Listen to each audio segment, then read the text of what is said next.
네, 여러분 오늘 장의 단서들 모아서요. 앞으로 어떤 섹터에서 더 큰 기회 발견할 수 있을지 이분과 이야기 나눠보겠습니다. 주식회사 플래처 김덕호 대표 모십니다. 대표님 어서 오세요. 네, 반갑습니다. 예, 반갑습니다. 오늘 반등장 그러한 부분들은 나타나요. 코스닥까지 플러스 전환 계속해서 만들어지면서 지금 동시호가 구간 지나가고 있습니다. 자, 그렇다면 계속 될까? 이 부분이 가장 궁금하실 것 같고 또 오늘 재료로서 발굴됐던 것들도 많았기 때문에 첫 번째 단서 통해서 힌트 얻어보겠습니다. 오늘의 단서 첫 번째, 바로 로봇주인데 사실 그간 로봇주를 이끌었었던 것은 젠슨왕 CEO의 방한 내지는 LG전자나 현대차 중심이었다면 오늘은 삼성전자발 로봇주 모멘텀이 강했습니다. 그 결과 이렌시스라든지 아즈넥스텍이라든지 여러 가지 추억의 종목들이 등장을 한 거겠죠.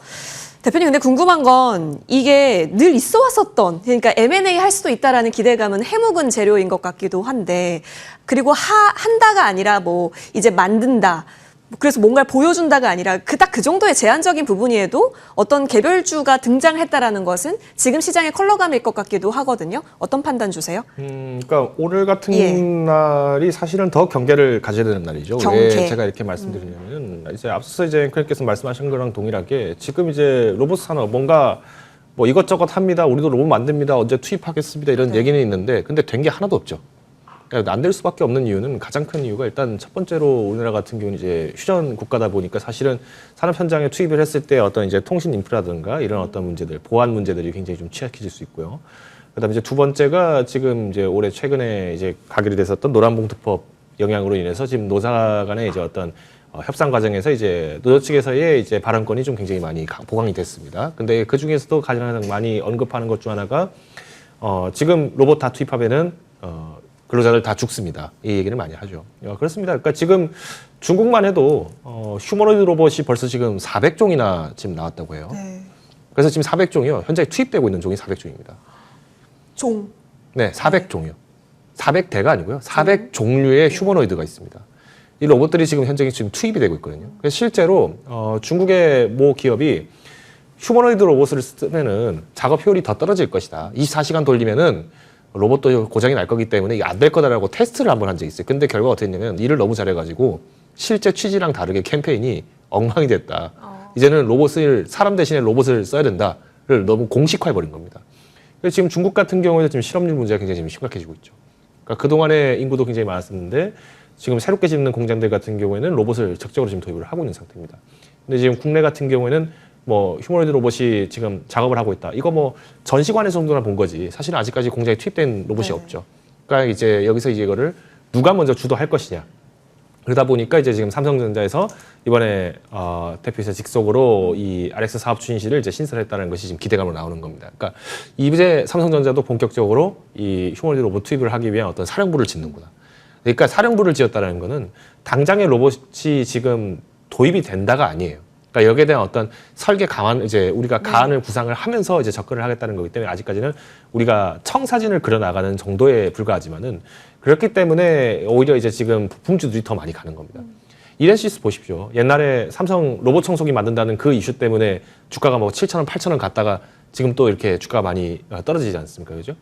그러니까 오늘 이제 사실 레인보우 로보틱스 같은 경우에는 조금 수혜를 볼 수는 있다라고 저는 봐요. 근데 오히려 지금 로보스타라든가 뉴로메카처럼 이렇게 여러 기업들도 굉장히 그동안에는 실적세를 좀 만들어가던 기업들도 오늘은 조금 반짝 상승이 나오긴 했습니다만은 그동안 조정폭을 한 번에 회복하기는 쉽지는 않아 보입니다. 오히려 저는 로봇주를 만약에 주목을 하신다라고 하면은 일단 휴머노이드 로봇에 대한 경쟁 시장이 강화가 되고 있다는 것은 긍정적인 것. 다만 아직까지는 시장에서는 여전히 스마트 팩토리 위주에서의 제조업 현장에 대한 어떤 설비 투자가 중점이 되지 않을까라고 저는 좀 판단을 하고 있습니다.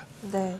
그럼 우리가 생각하는 그 휴머노이드 단까지의 파급력, 아직 수급의 유입이 덜 할 수도 있겠습니다. 좀 더 시장에 대한 방향성은 맞는데 주가에 있어서는 좀 더 경계감을 가져야 한다라는 부분들 정리해 봅니다. 이어서 다음 단서로 넘어가죠. 두 번째 단서는 그래서 오늘 반등이 나왔는데 그 반등을 주도한 쪽이 어디였냐. 수출 호조의 중심이기도 했었던 반도체주였다는 점입니다. 자, 대표님. 이제 구글에게 공이 넘어갔겠네요. 그렇죠. 근데 저는 솔직히 말하면은 구글이 엄청난 어닝 서프라이즈를 차라리 내지 않았으면 좋겠다는 생각이 들어요. 그러니까 매출은 많이 내도 되는데 영업이익은 조금 적자가 좀 나줬으면 좋겠습니다. 왜요?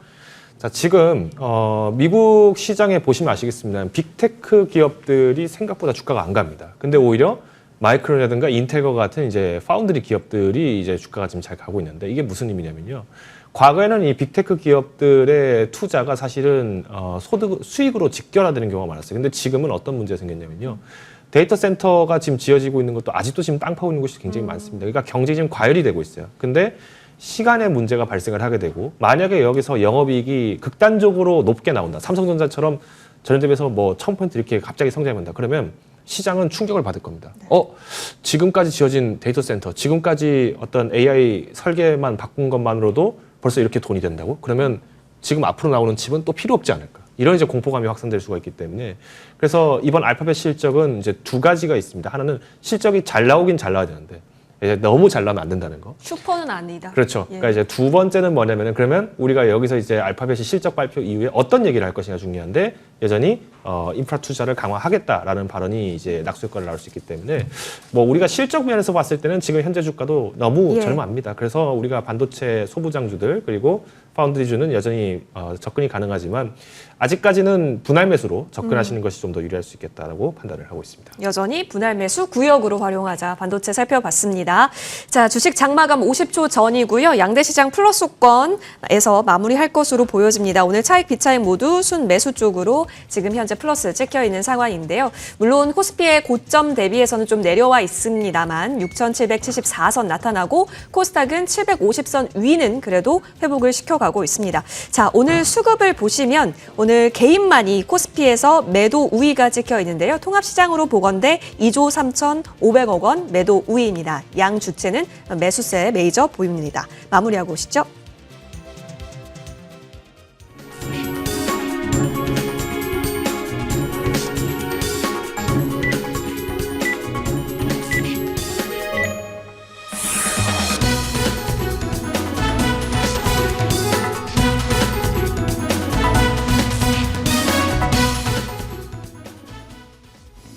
네, 어지러운 변동성과 급격한 조정 속에서 그래도 숨 쉴 틈은 줬던 하루가 될 것 같습니다. 자, 오늘 코스피와 코스닥 양 지수, 물론 지수 간의 상승폭의 차이점은 있긴 했습니다만 그럼에도 불구하고 그동안 낙폭이 좀 과하게 느껴졌던 대형주를 중심으로 해서 다시 수급이 유입되면서 시장이 숨 쉴 틈을 잘 찾아 나가는 모습이었는데요. 문제는 연속성이겠죠.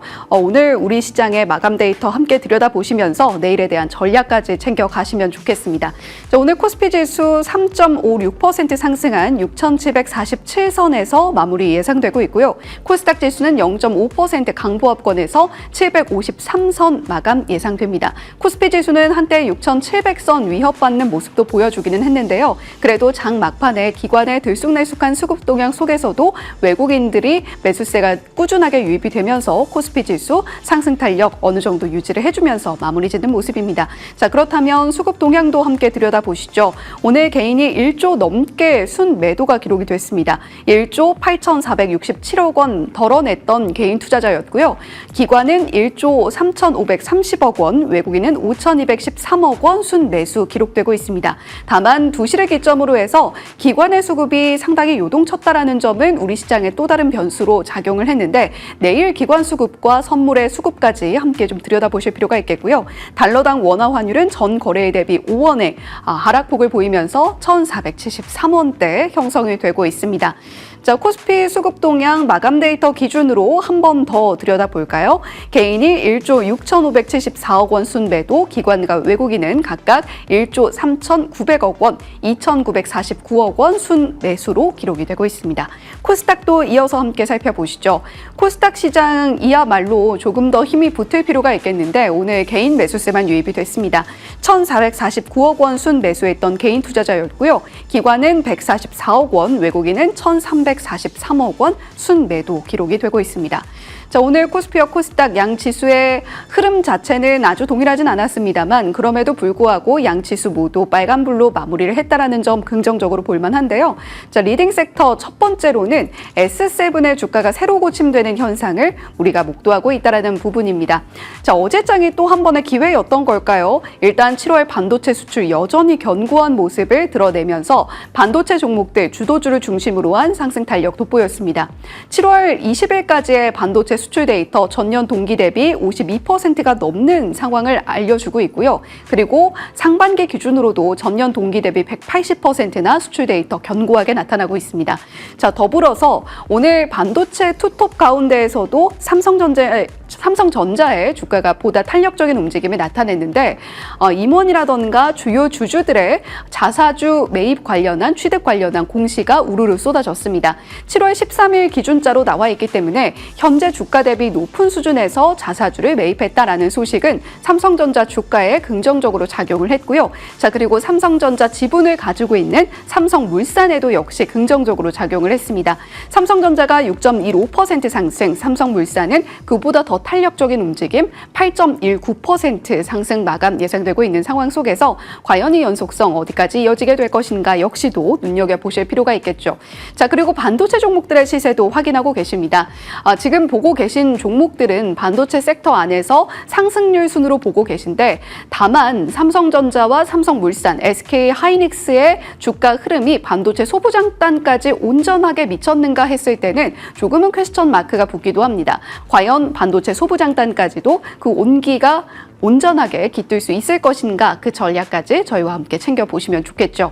자, 두 번째 리딩 섹터는 로봇입니다. 삼성전자 이슈로 또 이야기를 하게 되는데요. RX 사업 추진실을 신설한다라는 소식이 들려오면서 로봇 관련 섹터들이 다시금 들썩이는 모습을 나타냈습니다. 로보틱스 익스피리언스라고 해서 삼성전자가 로보틱스 쪽에 조금 더 미래 전략을 투입하겠다라는 이야기로 비전으로 읽혔는데 삼성전자뿐만이 아니라 그에 앞서 현대차 그룹이 있었죠. 보스턴 다이내믹스 지분을 100%로 확대했다라는 소식에도 불구하고 현대차 그룹의 주가가 그 이전에 비해선 좀 지지부진한 흐름을 보이기도 했습니다. 노사 갈등 이슈가 있기 때문인데 삼성전자의 RX 신설 관련한 이슈가 로보틱스 전반의 섹터 센티멘탈을 끌어올릴 수 있을 것인가 그 부분도 체크해 보실 필요가 있겠죠. 자, 오늘 에브리봇 상한가 안착을 했고요. 코스모 로보틱스 역시도 상한가 안착했습니다. 그동안 억눌려 있던 투심이 한꺼번에 활활 불붙는 느낌이 들었던 로봇 섹터인데 오늘 상한가 안착한 종목들 이 두 종목 외에도 이렌시스, 다이나믹 솔루션, PS 일렉트로닉스까지 정말 다양하게 포진해 있습니다.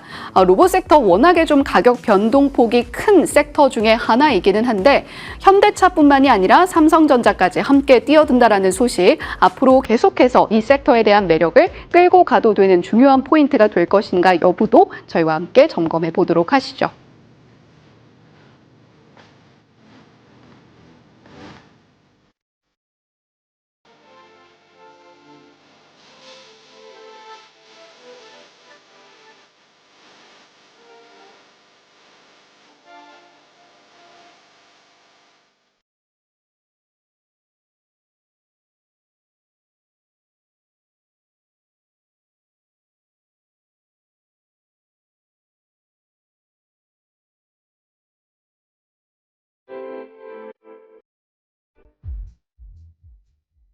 네, 양시장 플러스 마감 성공. 근데 그 중심에 오늘 또 선물 쪽에서 변동이 나타나네요. 외국인이 동시호가 구간에 들어서 선물에 순매수했던 영역이 순매도로 포지션이 바뀌어 있고요. 그리고 그 중심 동시호가 구간부터 지금까지는 완전히 매도 영역으로 3,456억 원 찍혀 있는 구간 지나갑니다. 현물 쪽에서는 그래도 순매수세는 유지가 됐다라는 점 챙겨집니다.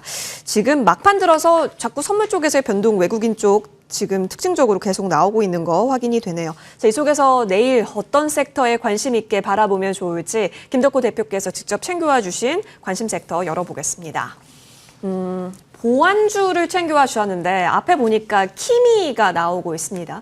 중국 문샷 AI인 것 같은데 일단 중국 거기 때문에 그리고 오픈소스이기 때문에 보안을 지금부터 잘 신경 써야 한다 이런 논리가 깔려 있는 걸까요? 뭐 그것도 맞습니다만은 이제 사실 이제 예전에 딥시크가 처음 예. 나왔을 때도 제가 보안주를 한번 강조를 드렸어요. 근데 아이러니하게도 그 이후에 이제 해킹 공개 이런 것들이 굉장히 많이 증가를 하게 됐고요.